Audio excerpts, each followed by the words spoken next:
जय हिंद दोस्तों, स्वागत है आपका। आज के जेटेट क्लास में हम लोग देखने वाले हैं यूपी टेट 2015 में ईवीएस से पूछे गए प्रश्नों को, जो आपकी परीक्षा के लिए बहुत ही इम्पोर्टेंट होने वाली है, क्योंकि यूपी टेट, सी टेट, जे टेट, एमपी टेट सभी के ईवीएस का सिलेबस सेम ही होता है। तो चलिए स्टार्ट करते हैं।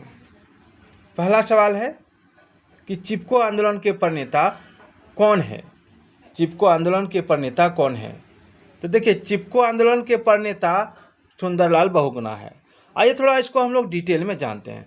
सबसे पहले यहाँ देखिए कि चिपको आंदोलन के प्रणेता पहले थे चंडी प्रसाद भट्ट। इन्होंने वर्ष 1964 में दासोसी ग्राम स्वराज मंडल की स्थापना की। आगे चलकर यह संस्था चिपको आंदोलन की आधारभूमि बनी और वर्ष 1973 में वनों की कटाई के विरुद्ध स्वरूप चिपको आंदोलन की शुरुआत हुई। इस आंदोलन के सह कार्यकर्ता सुंदरलाल बहुगुणा ने इस आंदोलन में बहुत ज़्यादा भूमिका निभाई, बहुत अधिक महत्वपूर्ण भूमिका निभाई, जिसके कारण चिपको आंदोलन के प्रणेता सुंदरलाल बहुगुणा कहलाए। नेक्स्ट देखिए, नेक्स्ट है इंसुलिन की रासायनिक प्रकृति कैसी है?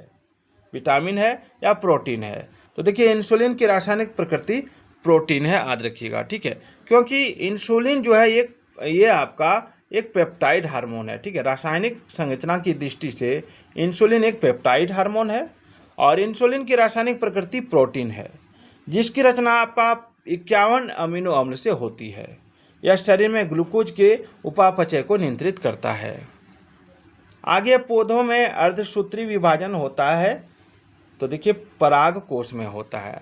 कहाँ होता है? पराग कोश में, ठीक है। पौधों में अर्धसूत्री विभाजन कहाँ होता है? तो पराग कोश में होता है। आइए इसको डिटेल में देखते हैं। इस बुक में सबका डिटेल दिया हुआ है, जो आपको बहुत ही हेल्प करेगी, इसलिए पूरा वीडियो देख के जाइएगा। सवाल है कि पौधों में जो आपका अर्धसूत्री विभाजन कहाँ होता है? तो पराग कोश यानी एंथर्स में होता है। इसमें अर्धसूत्री विभाजन के बाद परागकणों का निर्माण होता है, जो वास्तव में अपरिपक्व नर यानी युग्मोकभिद हैं और प्रजनन के लिए पौधों पर पुष्प उत्पन्न होते हैं। पुंकेसर यानी जिसको स्टेमेंस कहते हैं, नर जनानांग तथा अंडप यानी कार्पेल्स मादा जनानांग के रूप में होते हैं। पुंकेसर में पुतंतु व परागकोश होता है तथा अंडप में अंडाशय यानी ओवरी या वर्तिका एवं वर्तिकाग्र होता है। चलिए आगे देखते हैं। जैविक समुदाय में प्राथमिक उपभोक्ता कौन है? तो देखिए, जैविक समुदाय में प्राथमिक उपभोक्ता आपका जो है वो शाकाहारी है, ठीक है। वे जीवधारी जो अपना भोजन उत्पादकों यानी हरे पौधों से प्राप्त करते हैं प्राथमिक उपभोक्ता कहलाते हैं। उदाहरणतः हिरण जो है शाकाहारी प्राणी है और यह प्राथमिक उपभोक्ता है। मांसाहारी जंतु भोजन के लिए प्राथमिक उपभोक्ता पर निर्भर होते हैं, जबकि सर्वाहारी जंतु जैसे हम लोग हो गए, ठीक है, हम लोग उत्पादक एवं उपभोक्ता दोनों पर निर्भर रहते हैं। चलिए, ज्वर नियंत्रण में आमतौर पर सबसे अधिक प्रयोग की जाने वाली औषधि कौन सी है? ज्वर नियंत्रण में, बुखार नियंत्रण में, तो देखिए ये है आपका पैरासीटामोल। पैरासीटामोल ज्वर नियंत्रण में आमतौर पर सबसे अधिक प्रयोग की जाने वाली औषधि है, दवा है, जो non steroidal anti inflammatory drugs समूह की दवाइयों में शामिल है। पैरासीटामोल एक आसानी से मिलने वाली OTC यानी ओवर द काउंटर दवा है, अर्थात इस दवा को किसी भी फार्मेसी से बिना डॉक्टर के प्रिस्क्रिप्शन से ले सकते हैं, बिना डॉक्टर का, ठीक है। दही निर्माण हेतु कौन सूक्ष्मजीव उत्तरदायी है? तो देखिए, दही का निर्माण के लिए आपका लैक्टोबैसिलस नामक सूक्ष्मजीव उत्तरदायी होता है, ठीक है। और दूध से दही बनने की प्रक्रिया आपका फर्मेंटेशन यानी किण्वन कहलाती है, और इस प्रक्रिया में भाग लेने वाले जीवाणु लैक्टिक एसिड बैक्टीरिया होते हैं, जिनमें लैक्टोबैसिलस टैक्टिस प्रमुख है। चलिए, मानव रुधिर वर्ग की खोज सर्वप्रथम किस वैज्ञानिक ने की? मानव रुधिर वर्ग की खोज सर्वप्रथम किस वैज्ञानिक ने की? तो देखिए, इसकी खोज की थी आपका लैंड स्टीनर ने। किसने की थी? लैंड स्टीनर ने। चलिए डिटेल में देखिए। 1900 ईस्वी में ऑस्ट्रेलिया के जीव वैज्ञानिक एवं चिकित्सक कार्ल लैंड स्टीनर ने 4 रक्त समूह A, B, ठीक है, और AB तथा O की खोज की। बाद में लैंड स्टीनर एवं विनर द्वारा रिसस बंदर के रक्त में RH फैक्टर की खोज की गई और लाल रक्त कणों में उपस्थित ग्लाइकोप्रोटीन के कारण रक्त में विभिन्नता पाई जाती है, जिसे एंटीजन या प्रतिजन कहते हैं। यह 2 प्रकार का होता है, एंटीजन A तथा एंटीजन बी, ठीक है। और एंटीजन की अनुपस्थिति में एक विशेष प्रकार की प्रोटीन प्लाज्मा में पाई जाती है, जिसे एंटीबॉडी या प्रतिरक्षी कहते हैं। और यह दो प्रकार का आता है, एंटीबॉडी ए और एंटीबॉडी बी, ठीक है। प्याज, आलू, अदरक क्या है? तो देखिए प्याज, आलू, अदरक ये तना है, ठीक है, तना। चलिए आगे देखते हैं। यहाँ डिटेल में आप देख सकते हैं कि प्याज, आलू एवं अदरक तने का रूपांतरण है, अर्थात इनका जो संग्रह होता है, ठीक है, संग्रह अंग तना है। और आलू एक भूमिगत रूपांतरित तना है जिसे कंद कहते हैं। इसका प्रयोग भोज्य पदार्थ के रूप में किया जाता है और हल्दी प्रकंद का, जबकि प्याज शल्क कंद तना का उदाहरण है। चलिए आगे बढ़ता हूँ। अगला है एक कोशिकीय सूक्ष्मजीव कौन है? एक कोशिकीय सूक्ष्मजीव, तो देखिए एक कोशिकीय सूक्ष्मजीव है आपका पैरामीशियम, ठीक है। पैरामीशियम एक कोशिकीय प्रोटोजोआ संघ का प्राणी है। इसमें सत्य केंद्रक का अभाव होता है और यह सीलिया की सहायता से गति करता है। 10 नंबर सवाल है कि निम्न में से, ठीक है, निम्न में से कौन सा पादप उत्पाद साबुन का विस्थापन है? ऑप्शन है रुद्राक्ष, रीठा, तेंदु या उपयुक्त सभी। तो इसका आंसर होगा ऑप्शन बी, आपका रीठा। रीठा पादप जो है उत्पाद साबुन का विस्थापन है। रीठा में सेपोनिन होता है जो साबुन का कार्य करता है तथा जल के साथ झाग देता है। रीठा का प्रयोग बालों के संरक्षण के लिए किया जाता है। रीठा का दूसरा नाम क्या है? एक बार आप लोग कमेंट करके जरूर बताइएगा। चलिए, निम्नलिखित वाहन ईंधनों में किसको आजकल पर्यावरण स्नेही माना जाता है? तो संपीड़ित प्राकृतिक गैस यानी CNG, ठीक है। चलिए, इसका फुल फॉर्म होता है कंप्रेस्ड नेचुरल गैस। किसी पारितंत्र में तत्वों का चक्रण क्या कहलाता है? तो देखिए किसी पारितंत्र में तत्वों का चक्रण आपका जैव भू रासायनिक चक्र कहलाता है, ठीक है। पारिस्थितिकी तंत्र में अजैविक तत्वों के जैविक प्रावस्था में परिवर्तन तथा जैविक तत्वों के अजैविक रूप में पुनरागमन के प्रारूप को जैव भू रासायनिक चक्र कहते हैं। प्रकृति में नाइट्रोजन, फास्फोरस, कार्बन इत्यादि तत्वों के जैव भू रासायनिक चक्र पाए जाते हैं। आगे है निम्नलिखित में से कौन से पौधे दूर दूर प्रसारित होंगे? तो देखिए दूर दूर जो पौधे प्रसारित होंगे वो होंगे आपका फल द्वारा प्रकीर्णित पौधे। प्रश्नगत विकल्पों में फल द्वारा प्रकीर्णित पौधे दूर दूर प्रसारित होंगे क्योंकि फल पकने पर झड़ जाते हैं और दूर दूर तक फैल जाते हैं। बहुत से फल हल्के होने के कारण हवा द्वारा दूर तक उड़ जाते हैं।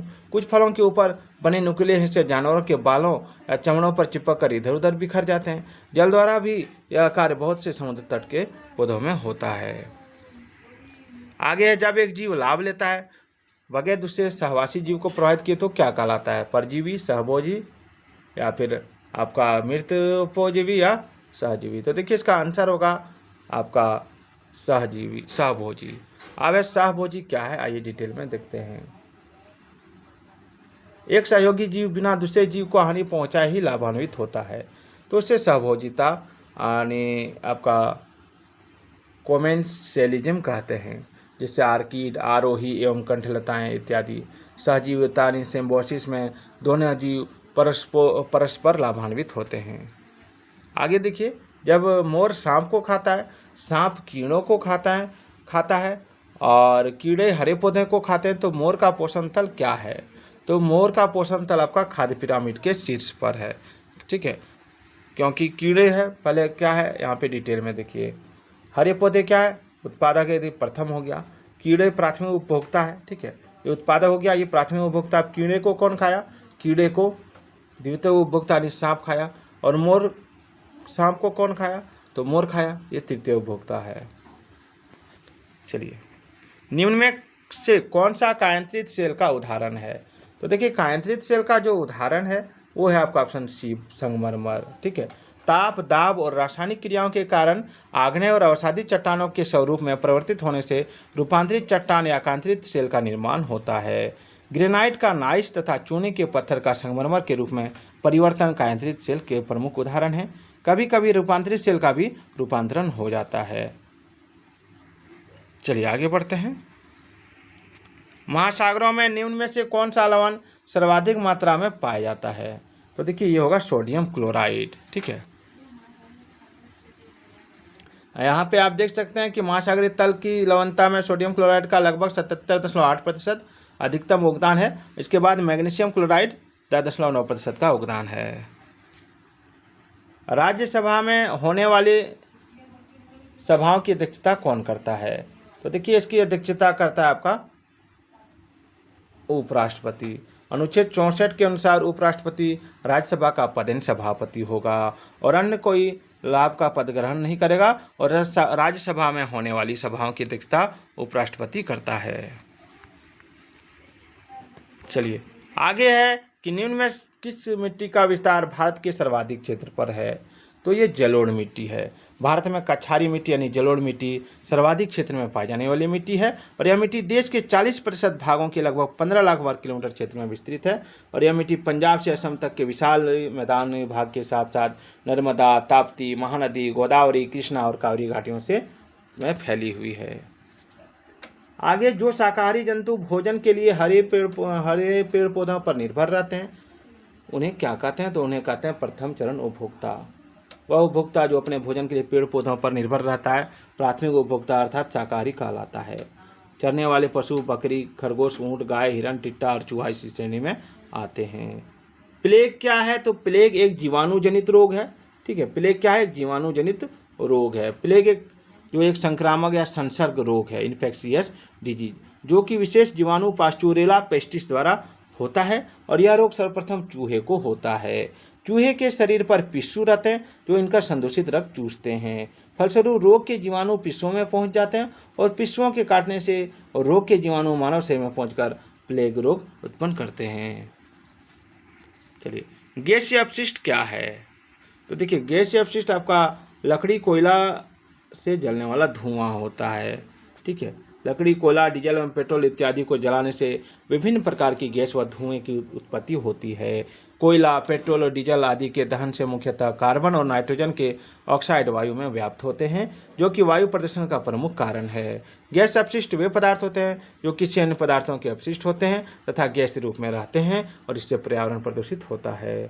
अब इकोसिस्टम की सही परिभाषा क्या है? तो इकोसिस्टम की सही परिभाषा है जीव समुदाय और उसके वातावरण का संतुलित तंत्र।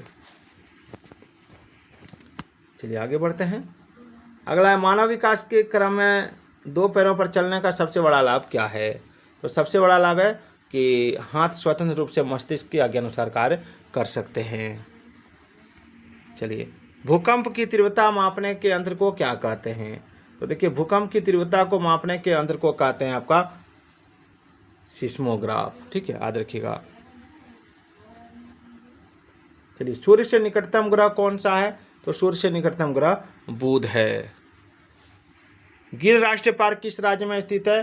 तो ये आपका गुजरात में स्थित है। ठीक है, इसकी स्थापना वर्ष 1936 में हेली नेशनल पार्क के रूप में हुई थी। तो आज का ये वीडियो कैसा लगा एक बार कमेंट जरूर कीजिएगा।